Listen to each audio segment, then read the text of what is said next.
नमस्कार, अन्नपूर्णा रेसिपी मध्ये तुम्हा सगळ्यांचं स्वागत। तर आज आपण इथे इन्स्टंट आप्पे बनवणार आहोत।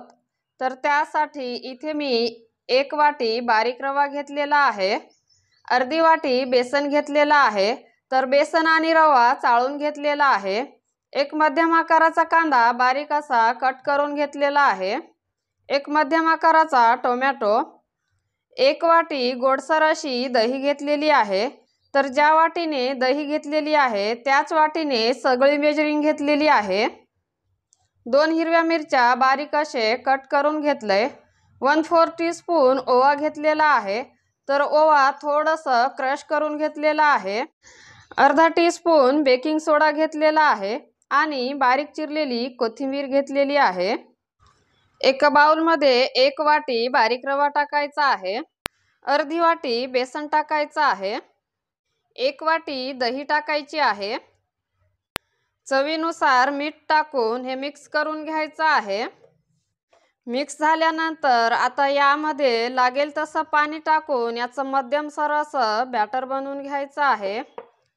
तर यामध्ये पाणी टाकताना एकदाच पाणी न टाकता थोडं थोडं टाकून याचं मध्यम सर असं बॅटर बनवून घ्यायचं आहे। तर इथे मी थोडं थोडं पाणी टाकून याचं मध्यम सर असं बॅटर बनवून घेतलेलं आहे। तर याची कन्सिस्टन्सी तुम्ही पाहू शकता।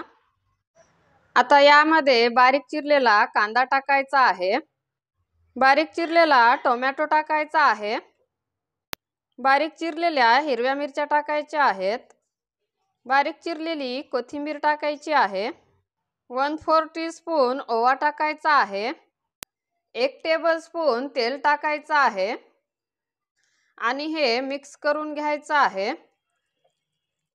मिक्स झाल्यानंतर आता हे थोडा वेळ बाजूला ठेवू। आता इथे मी आप्पे पात्र गरम करून घेतलेलं आहे। तर आता याला थोडंसं तेल लावून घ्यायचं आहे।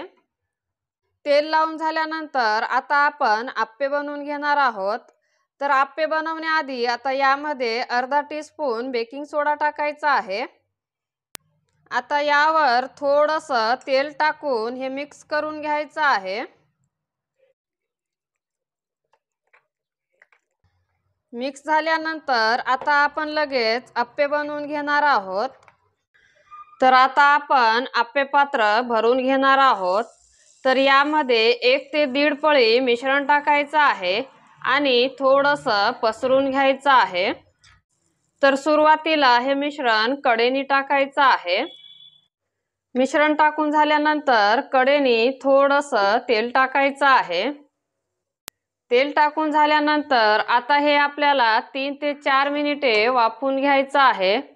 तर हे वाफवताना गॅस लो टू मीडियम हीटवर ठेवून वाफवून घ्यायचं आहे। 4 मिनिटाच्या नंतर इथे तुम्ही बघू शकता आप्पे छान असे वाफले गेलेले आहे। तर आता आपण याची पलटी करून घेणार आहोत।